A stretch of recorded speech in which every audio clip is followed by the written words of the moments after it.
Confusion for place where they call am say Dakar inside Douala here with the here. Say a man and woman with the tight they be there for inside some motel. As we Tori enter for we here we go take una too. We go for road for Moliwe where we hear say the president for Southwest Regional Council is except and the driver small so for the talk now for past tense after with the moto it tumble side for Moliwe. Tori too go take we enter for Nyasoso too where we the here just now. Nyasoso, he don't get them new chief plenty years after with the first chief he go for waka. Just now, His Royal Highness Charles Ebong na he go look out all thing where he consign people them for Nyasoso and Sabi Sepsi already as we Tori enter for we here. Mola he go start he waka for number 9 day inside this month for December. Mola and the cup and Sabi inside Tori. We go tell una as we Nations Cup he be there for Prime Minister office and even for workplace for Chief Professor Narcis Mwele Kombi. We go get newspaper them too this afternoon inside Tori house. Big people them talk it tell we say any person wey talk say he never ever use the hand for kill something, it means say that person he no get hand. Say person wey never ever use the hand for kill something, it means say that person he no get hand. Big people them talk this afternoon. It come out from Laba Joachim Ebina Wikombi for PG News page for Facebook where they turn back small time.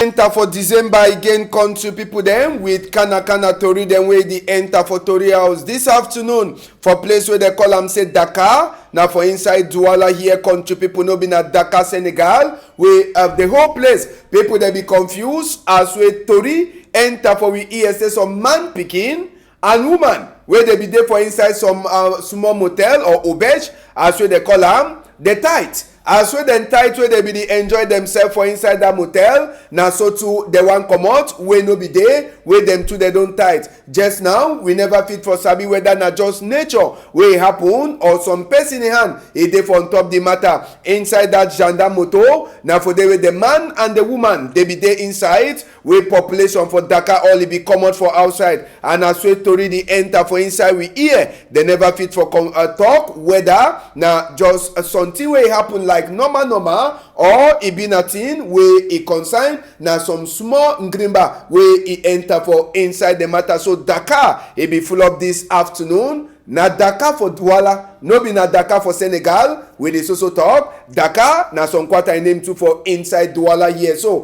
people dey come out, all man be one use the own eye. E see that two people them, the man and the woman wey they be dey enjoy, then they decide for no come out or separate again. So ten a gendarme moto, he can carry them come out for inside the auberge where they be dey sleep for inside. We go sorry turn back for this image and better one where we meet up now tomorrow inside Tori house country people them.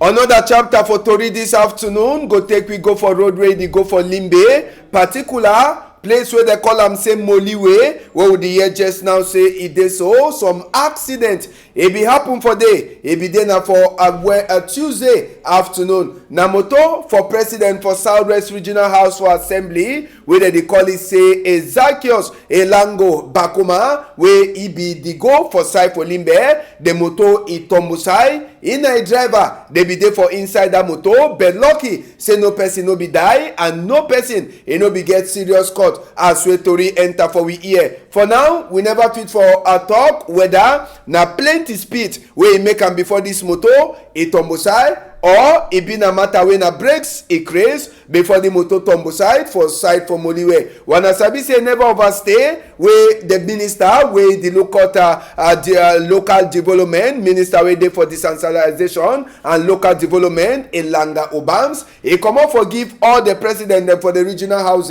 motor e never stay but this one e don already make accident. No person e no die for this accident wey happen for Moliwe na for road for go for Limbe just for corner mile 4 as we Tori enter for inside we here. We go remain on top matter for roads. We go enter for Douala here. Pekatres, Logbesu. We dey hear say this road normal na around that kind 2 kilometers road wey dem be get for fix am for sake of dis Africa Nations Cup wey e dey come for inside we country next year. But just now the work wey dem don get am for some contractor e don stop, and just now people dem for Peka 13 so tey reach for side for place wey dem call am say Logbesu, dem no fit waka for dis road. Na inside Sodikombo dat sesewo na sabi, and as wey tori enter for we ear, if all thing for waka fine, na road wey for surely help as wey Nations Cup dey come like construct. But as we dey talk just now, work e don end, and some parts sef e dey wey people dem for that side, so for Logbesu dem no dey fit for pass comot just for sake say the bridge wey dem bin don start for do some work for there, dem don abandon am. According to wetin the book wey the city mayor inside Douala talk, this road for comot for Peka 13 pass for Logbesu, Lendi, then enter for different quarter wey dem don even chakara people dem. They say dem be comot around that kind of 5 billion francs CFA from the total amount for money wey e be dey 12 billion 144 million 78,256 francs wey dem be don put am for this road just for sake say dem comot that 5 billion francs CFA. E make am wey dem don suspend this 2 kilometers road wey dem be get for work am for help people dem for site for Logbesu, Peka 3 and even Lendi. So plenty people dem dey ask question on top which kind of right wey dem get for stop the contract. The explanation wey dey give for inside council na say na for sake say dem comot some money for inside this contract. Na why that way they don't stop the work, and na work wey normal e be get for being at 24 moon wey e be say na 2 years wey they be get for use am for do that, or 1 year sorry wey they be get for do that work, or we get 12 plus wey na 24, so na 2 years wey they be get for do the work wey the work e don't stop. As wey people dem for Douala dey cry for Logbesu, Lendi and Bange, sabi say the one the way they dey from Konsamba their own the road e don turn up. They be talk say na 6 moon wey they get for use am for do this road for side from Konsamba 1 council. But the only problem wey people dey get na say wetin the work wey they don do am for the road na lofo. Yes, all dem dey cry say they don do lofo work, say the kind of quota wey they put am for on top this road from Konsamba 1, e say the contractor dem people dem wey dey work na work wey they don do am wey after 2 moon or after 3 moon, if rain start for 4, they go turn back for square zero on top this road. So the population for Konsamba dey beg na say before the one even start for use the road, make the big people them one day wey they give the contract, make they can follow up for see whether the work na work wey go take or na work wey when rain start for fall, the road e go get hold them again. Sabi sef say the road from Konsamba 1 e comot from place wey they call am foyer culturel. Plenty people them they sabi that name from Konsamba 1, so till you reach from Balade wey na so for another quarter, then you reach for the main road for inside Konsamba 1. So just now the population dey beg na say the people them wey dey give this contract make they can look this work before they even gree say they don't do any work for sika say as wey e dey now. According to them, na roadway for dry season e go dey fine, but when rain start fall, this small quota or the gravel wey they don throw am for there, all thing water rain e go sweep am e throw am. Make we hear wetin wey someone Okada man e talk for microphone for Siren Jemba. That fizzy route for here, I know they see better work if people they work for here, because if they leave the route for here, better be as they live as the first day. They don't for barrier, they don't for block all side. Place for pass, no, they are not say when they want fish some route, they first fish player they will pass before they start for block player people they will walk. But they block all player, not even fish player will pass. Don't have no need for them, because if they play they don't fish some for area, they don't say they fish some. No, not good on it, because if they leave them, like they don't do nothing. No, not first time they do this thing for here. When they come, they go, they go. They would not make the remote, you will still spoil again if they live and all this so. But if you be said they will still come fish and like you find, but if they live and so, better be as they live as a before they. And just for sabi say for Sika Road where they fix am for site for Konsamba where people they no like am. Now the Okada people them and people the way they use road. Now them they suffer just now. Now as well they don't block that road by force. Now construct where people they pass. And when you hear where that Okada man they talk am, he say when they fix roads, automatic they be get for open some other side where they so people they go use them for some half time where when they don't finish fix the road, now where they go come start pass so they bet this Okada people them they say they suffer. This road where they pass just now, dust it dey and danger too when you the wrong come, so they beg. The road, the glass say they walk am, but their main problem, make they come follow up the road before they give am from governor. For sika say the road where they don't see am, say they fix am. Na lofo, the work in Otana fine for this Okada people them here as we at Tori enter for inside we here. We go remain for Mongo division. We go take una go just now for Melong. Melong na so for under Mongo division for this side. Now walk under Himo where it is so the mayor for Melong says we don't go for go look am. Plenty of the quarter them just now for inside Melong as we Tori it enter for we here. Serious work it happen for day we na project them work with na Himo it control am, and as we mayor go for down for go follow up as we the work it happen. Sabi say population too for inside Melong they don't glad for sika say at least if they make the road them better way, put better water them, maybe time when rain go start for that side, so for Melong, they no go hear bad. The population don't glad plenty for waiting where they see them with their own kuro eye, and they talk say nothing way they really get for time mayor. Now roadway don't give plenty people them caught, roadway don't cause plenty accident, and if the thing it happen just now, now be glad for this population for Melong, as where they talk say at least they go rest more from some kind of careless accident them. So mami tell we as we suffer on top this road. I before for this route, so they make for down 1 hour. We are not here for week up. Look at no man no go down. I say, God, I beg, give power for me. Don't I go die for you? I wake up, I go for hospital. So doctor look how we are the come. He look how we are the worker. He come hold my hand, then put me for bed. Just me, I not be being talk for make so in all day. So they then call me for radio for this route. Papa, I don't thank you.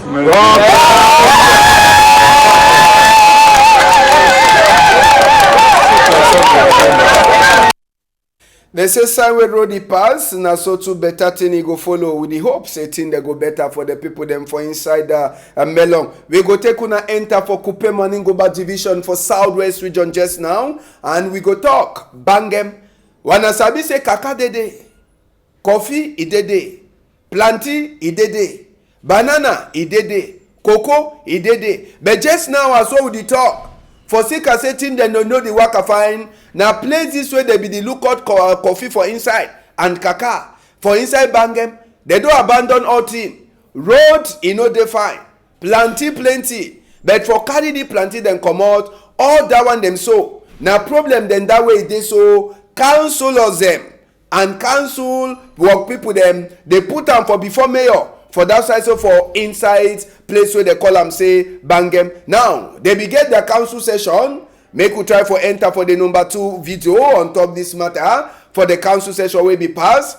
They say they don't buy motor, and this motor now for help this farmer them for carry their chop come out and for outside. And one of the thing them, some of the thing that we councillors them, they bring them for before the session for Kang Ekungwe will be the mayor for Bangem. Now say number 1. Problem for water see disturb people them.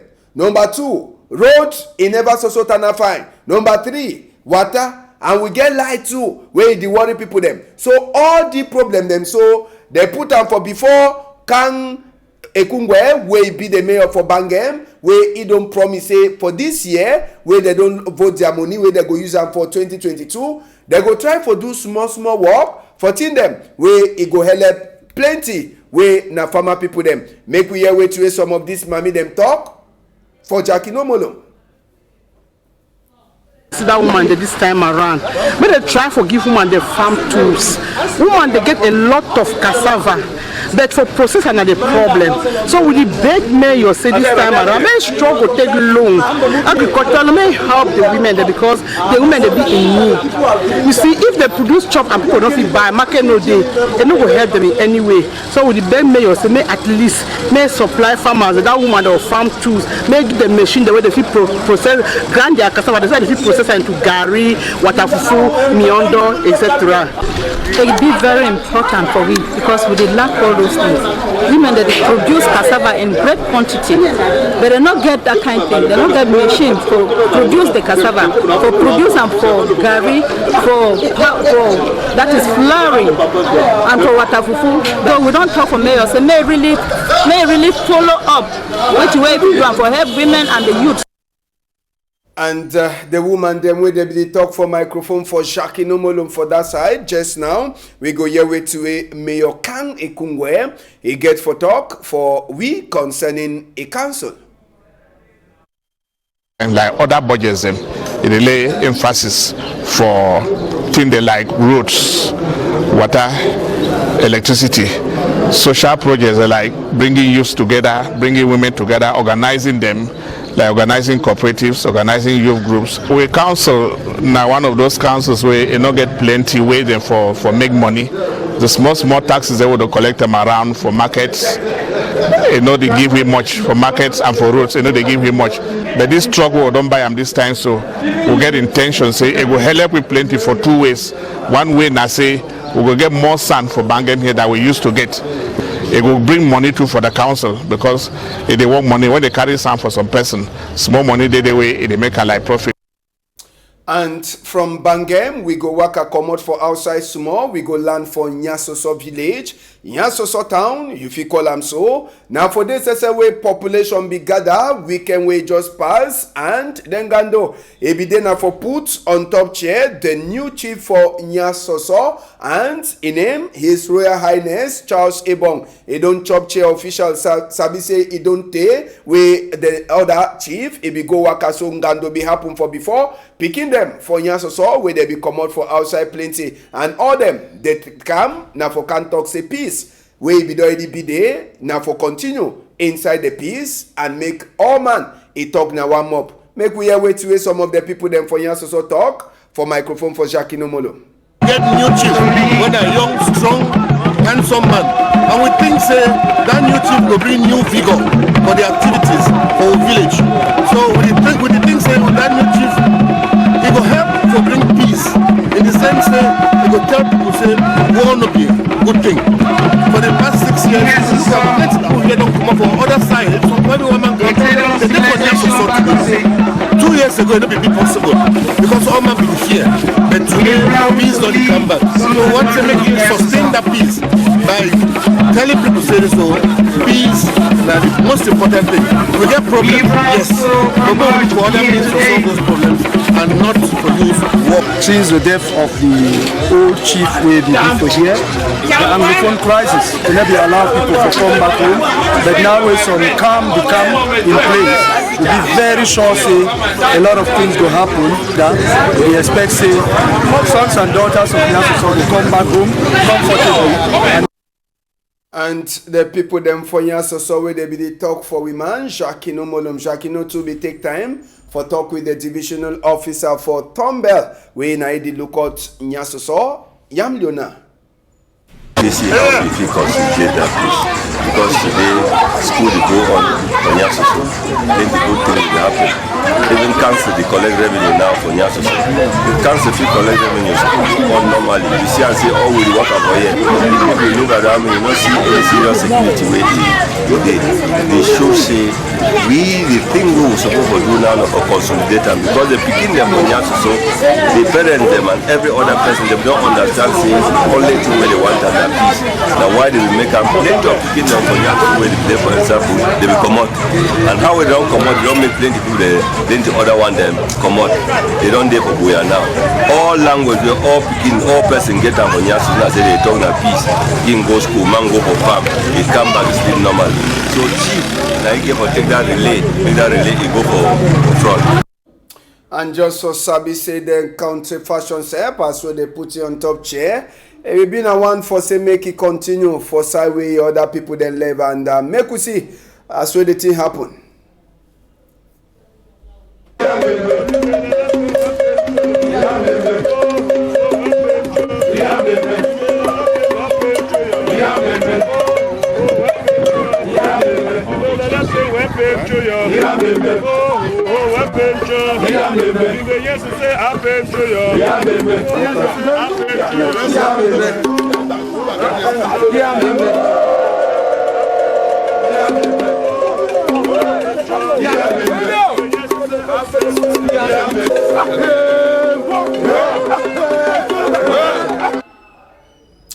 His Royal Highness Ebon Charles, he talks to make population for Yanso so join with ease so that if you make the town, he go for before make we The talk during my address, I will talk say the first thing we will need for here is peace and love.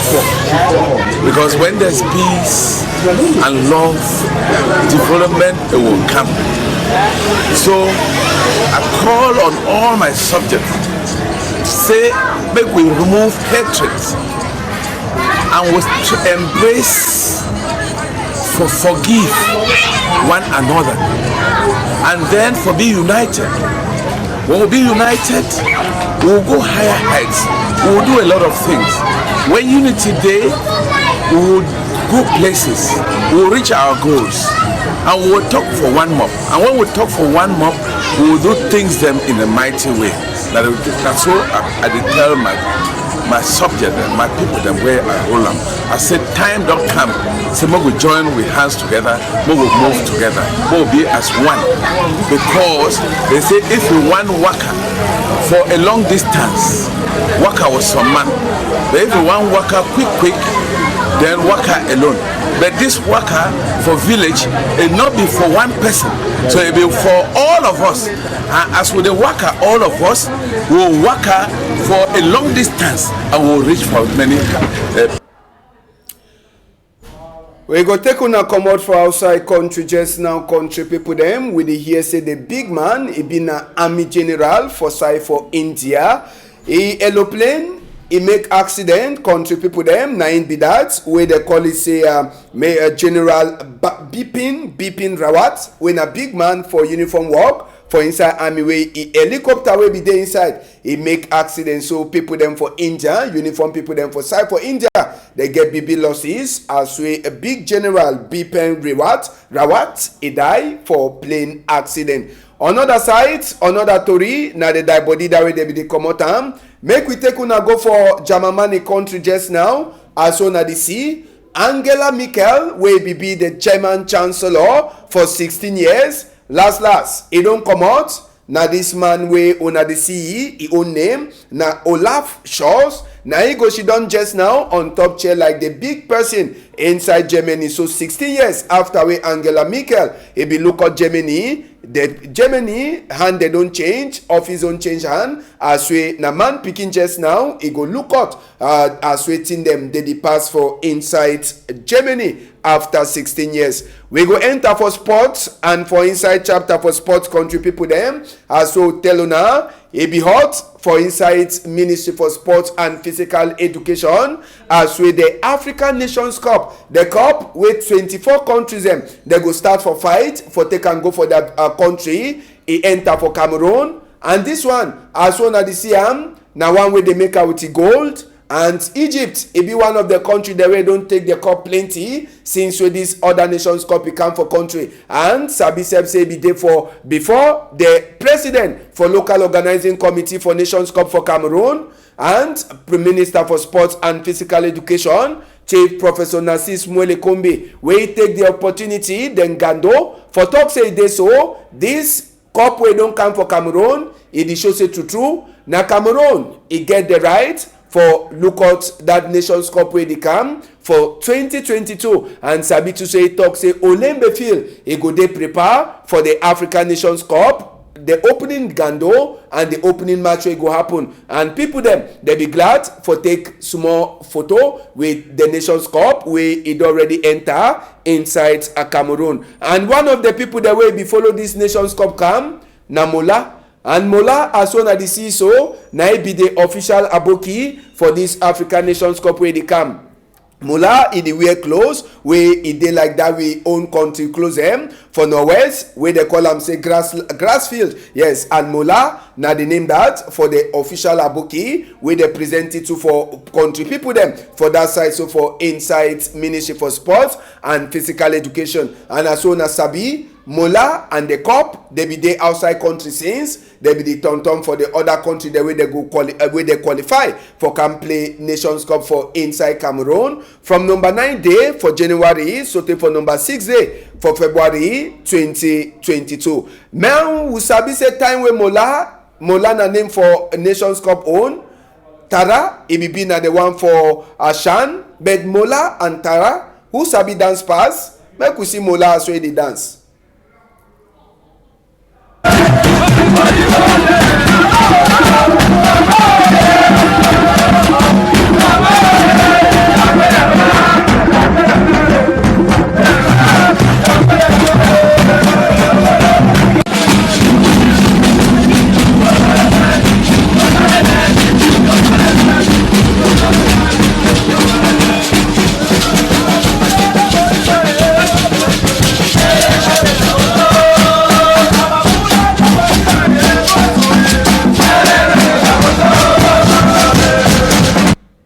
Yes, now Mola where they talk say resemble lion, say he resemble na Arata. You don't sabi Mickey Mouse no. That thing resemble it. But na Mola that na the aboki that the official aboki for Nations Cup. After Ministry for Sports and Physical Education, now for inside Prime Minister office, Chief Professor we get Chief Dr. Joseph Jongute, where it too it be take time for see the cup. The African Nations Cup with 24 countries they go start for 5 time from number 9 day for January so for number 6 day for February. Sabi say na Algeria it be the last country for win this Nations Cup as so sabi so na from Algeria the hand where they comot this cup before they take and turn for other country. Algeria go come take am again for Cameroon or Cameroon go keep am? Big question. Make we see program for the Nations Cup and Mola as well they go turn for inside the whole country. According to the program we we'll get them, country people them. Make we try for see the program. Make we try for see that program where they don't give them for outside. For this Nations Cup, you work for inside Cameroon. Manadi will figure the program. Yes. So now the program that for Nations Cup and Mola plus the Nations Cup from number 9 day for December, it go be for Yaoundé. Number 10 day it go be for Ebolowa. Number 11 day na for Bamenda. Number 12 day na for Bafoussam. Number 14 day for Douala. Number 15 day for Boyan Limbe. Number 18 day for this moon, Marwa. Number 19 day na for inside Garwa. Number 21 day for Ngaoundere. And we get the last place where Mola and the Nations Cup it go be now for Betua. Number 22 day inside this moon as we wanna say una don't see the program for that site.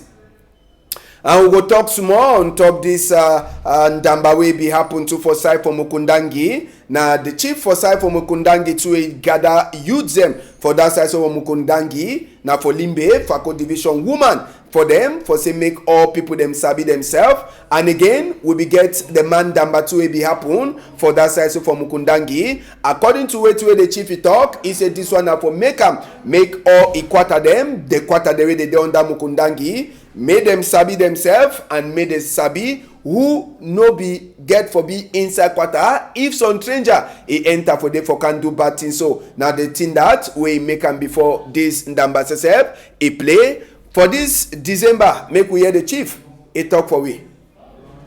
Young men and women they don't know themselves. With this type of thing they know their various quarters. Because quarter 1, quarter 2, quarter 3, quarter 4, quarter 5, quarter 6. In fact, they don't know themselves in particular. Because of the distance of the quarters.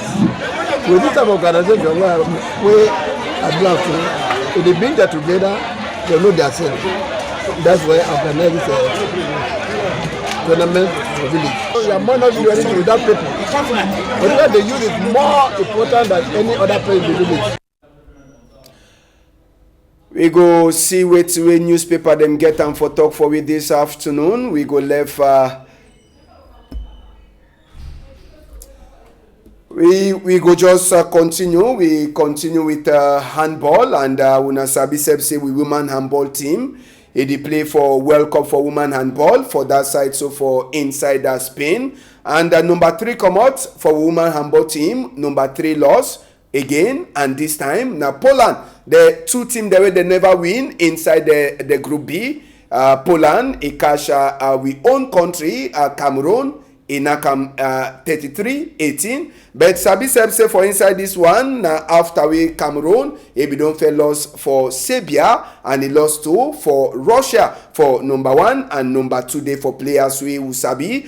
Cameroon, he go continue, but as we did just now, Cameroon being at the last Coco team for inside Group B for this African for this World Cup for women handball, where they happen for place where them call them say Spain country people them as we Tori enter we here, and Karishma Eko now we player that now he come on the best scorer, the player of the match for inside the match where Cameroon be get for play with Poland on Tuesday. Karishma Eko now he be the player of the match, and Sabi Seb say he don't score 9 goals already since with this competition. It starts as we Tori enter for inside we here.